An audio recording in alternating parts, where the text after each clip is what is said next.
रात्र थोडी आणि सोंगे फार अशीच काहीशी गत माझी रोज होतीये आणि त्यामुळे मला प्रत्येक कामात शॉर्टकट शोधावा लागतोय. तसाच शॉर्टकट आज मी साफसफाईच्या बाबतीतही शोधलेला आहे. या बरण्यांमधलं सामान काढून ते मुलांच्या समोर ठेवणं ही रिस्क मी घेतलीच नाही आणि त्या बरण्यावरूनच घासून त्या स्वच्छ पाण्याने धुवून कपड्याने पुसून घेतलेल्या आहेत आणि त्या सुकायला ठेवलेल्या आहेत. मुंबईचा उकाडा बघता त्या पटकन सुकूनही गेलेल्या होत्या.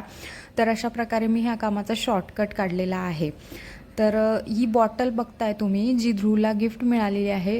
ही पूर्ण काचेची बॉटल आहे आणि अशी बॉटल असते हेही मला सरप्रायझिंग होतं आणि याचं लीडसुद्धा स्टीलचं आहे आणि ती मी आता वापरायला काढते.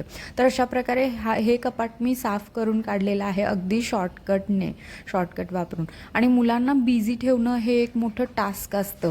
तर आपला जुना पारंपरिक खेळ आज मी त्याला शिकवलेला आहे आणि या काड्या दिलेल्या होत्या. तेवढ्यात उन्हाळा म्हणता म्हणता पावसाने हजेरी मारलेली आहे. अगदी सगळं दाटून आलेलं होतं अंधार आणि बघता बघता पावसाला सुरुवात झालेली आहे. पहिल्या पावसाचा आनंद तर मात्र आम्ही घेतलेलाच आहे.